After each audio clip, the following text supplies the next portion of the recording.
Hey there everybody, welcome back. This is Bo. Welcome back to Reign of Kings. And we're going to talk today about security and building a good castle fast. Now, for you guys who don't know, there was a new patch that just came out, so all of the servers are reset. So in the case of that, we need to build something fast and easy that's really secure. Here's a solution that me and my brother came up with last night after the reset. Ooh, hello. No berries, of course. Alright, so here we are. We're trying to get away from that sunlight. So we are the Douche Bagueros. And here is our castle. Now, there are a couple techniques we use when we build castles, which is pretty much this way me and my little brother think a lot alike. Now, in this game, it's very possible for somebody to go up to your castle and just beat on any one of these parts. Imagine that people, when they have their axe or whatever it is, I can beat on one block at one given time, right? In this particular case, somebody could have two people beating on one block because I could be here and I could be here. Technically, you could be here hitting it too, but you want to be 1 and 2 for safe. It means two people could hit a block, which is a corner, which is a problem. But there are ways around this. One way is choking, and choking is what we'll talk about a lot. But first, let's just talk about the base. The base needs to be confusing and irritating, and more, you want to be actually irritating the hell out of somebody. When they come in here and try beating on your structure, you don't want them to be able to get into your crest, obviously. But they're going to think, I'm not going to go for this wood. I'm going to go for a door. Whoops. Oh, the door leads to logs, which lead to nothing. A lot of these doors lead just to empty rooms. And you're like, what the fuck? Really? There's nothing there. This one also leads to an empty room. Irritating. This one also leads to... no it doesn't. No, it doesn't at all. That is actually the entrance to our place. The nice part is, these log blocks, they have 4,000 hit points apiece, which means someone needs to go through that first door, which is 1,500 hit points, which means how much damage your weapon can do, right? Divided by the amount of damage the thing can take. In this case, the regular wood door can take 1,500. We use regular wood doors on the front because we want people to beat on it and get frustrated and leave. See, if we put like a reinforced door, right, they have to invest a lot more time and effort in order to get in. But if they hit that wood door, that's only 1,500, and then they hit this thing, which is like 8,000, because both of those blocks you got to get through to be able to move on. That's just how it is. So you moved on. Let's say you got through 9,500 hit points. Well, you go around. Wait a second. That's a door, right? Nope. It's a door that leads more logs. So you want them to think, wait a second, if this door had some logs and it keeps going, maybe this door also. So they've been on these logs for a while, only to find out nothing is there. They're just going to be right back outside. So then they get really frustrated. And you see all the spruce all over, these spruce blocks? All that crap in your eye makes you get screwed up, especially at night, because there's no light in here. You wouldn't even realize to look left. See, it's really obscured. But left is where you need to go. And you'll see another door. So you're going to be like, okay, I'd love to go in the fuck. God damn it, another door that goes out. This is the door I actually use for getting out. So I don't even have to take down that door downstairs, which is important. Okay, god damn it, I hate, wait, it keeps going.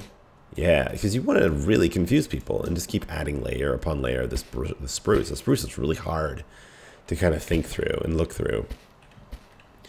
Okay, well, let's keep going. All right. And finally, I'm at the top. Finally, I'm at the top. Fuck, another door? Yeah, another door. But then you look to the right, and then you see, oh my god. 1, 2 logs. Then you finally reach, oop, can't do that. Got to get that other log too. You finally reach a reinforced door. So all I do is just put blocks back. So you get through the door. And look, more logs. And there you go. That is what we like to call a castle of frustration, pain, and misery. And currently, I'm looking to upgrade. Hey, Sean, how you doing? Totally not giving ya. Yeah. Hold on, teabagging my brother in the face while he's sleeping. Okay. We're looking to upgrade the logs into reinforced wood. Reinforced wood across the whole bottom at some point. But it just takes time because of the nature of the new lumber. Because you got to get new lumber to turn it into these, to turn it into reinforced. Okay, anyway. So even at the top, I am reinforcing. So if someone was to, I don't know how the hell they could get up into here, but they could. They still can't get down there. But as you see, we're really, really high, and in the middle, so it's very difficult. Someone could trebuchet us from way over there, maybe. But even if you treb, you have to be able to get up here in order to get the stuff. So it doesn't really do you a whole lot of good. And remember what I was talking about before? When I was talking about the fact that as on a corner, two people could hit a block. Well, remember, when we're in that corridor, you can't have someone else. It's one person hitting. So you could have a whole team of guys behind you, like 5, 6 guys. But only one person could hit a block. And if this is the only block, they could hit it. Technically, they could probably throw javelins or something, but they'd only be able to hit this upper block, not this one right here. It'd be super frustrating.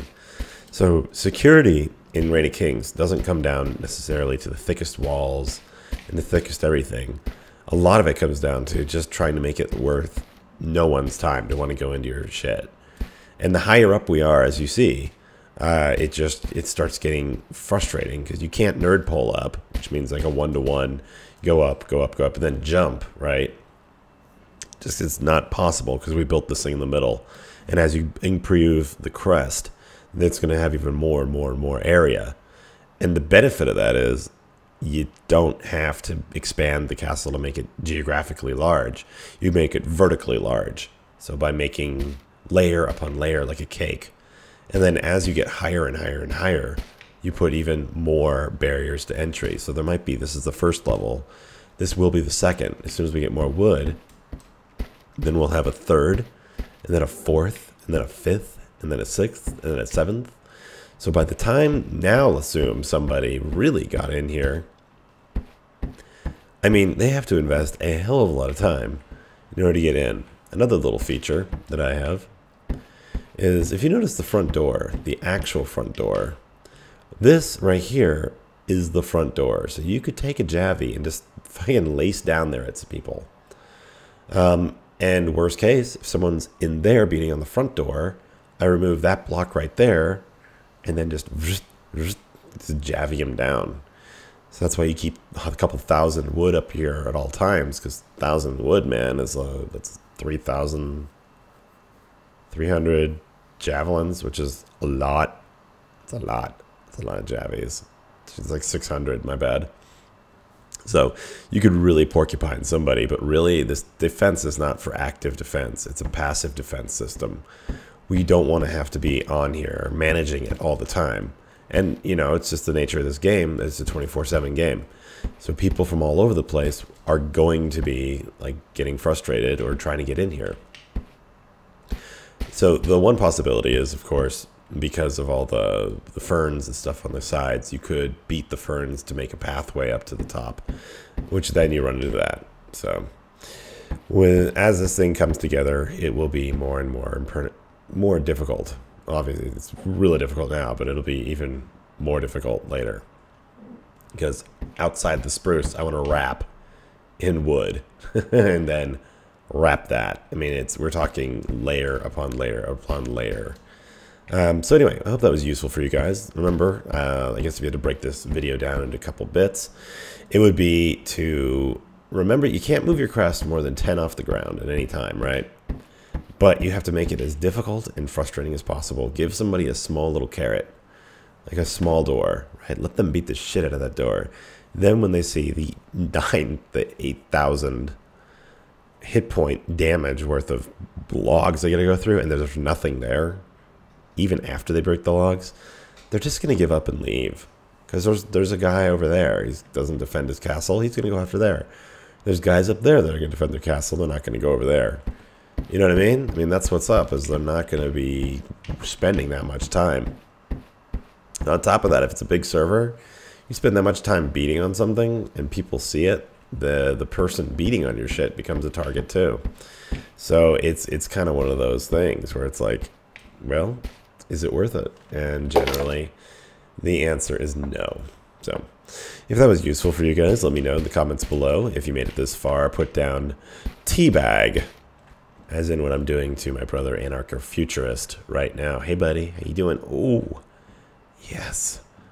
Oh yeah, feel my huevos negros. Because I'm a small little black dude. But then again, that's another trick you can use. I'll give you this one for free. Remember, in the game, your avatar doesn't do anything. Strength, speed, anything. Has no effect. So you want to make your guy as small and black as possible. Because at night, black is tough to see. This is how it goes. And really, really tiny and thin make him really hard to see. And, more importantly, when people are throwing with... the only negative is when people are swinging swords. Potentially, you can get hit in the head more, but... the benefit of not being seen very easily while out doing everything else is very nice. So, just something to think about. Alright guys, anyways, like, comment, subscribe. I hope to talk to some of you soon. See ya.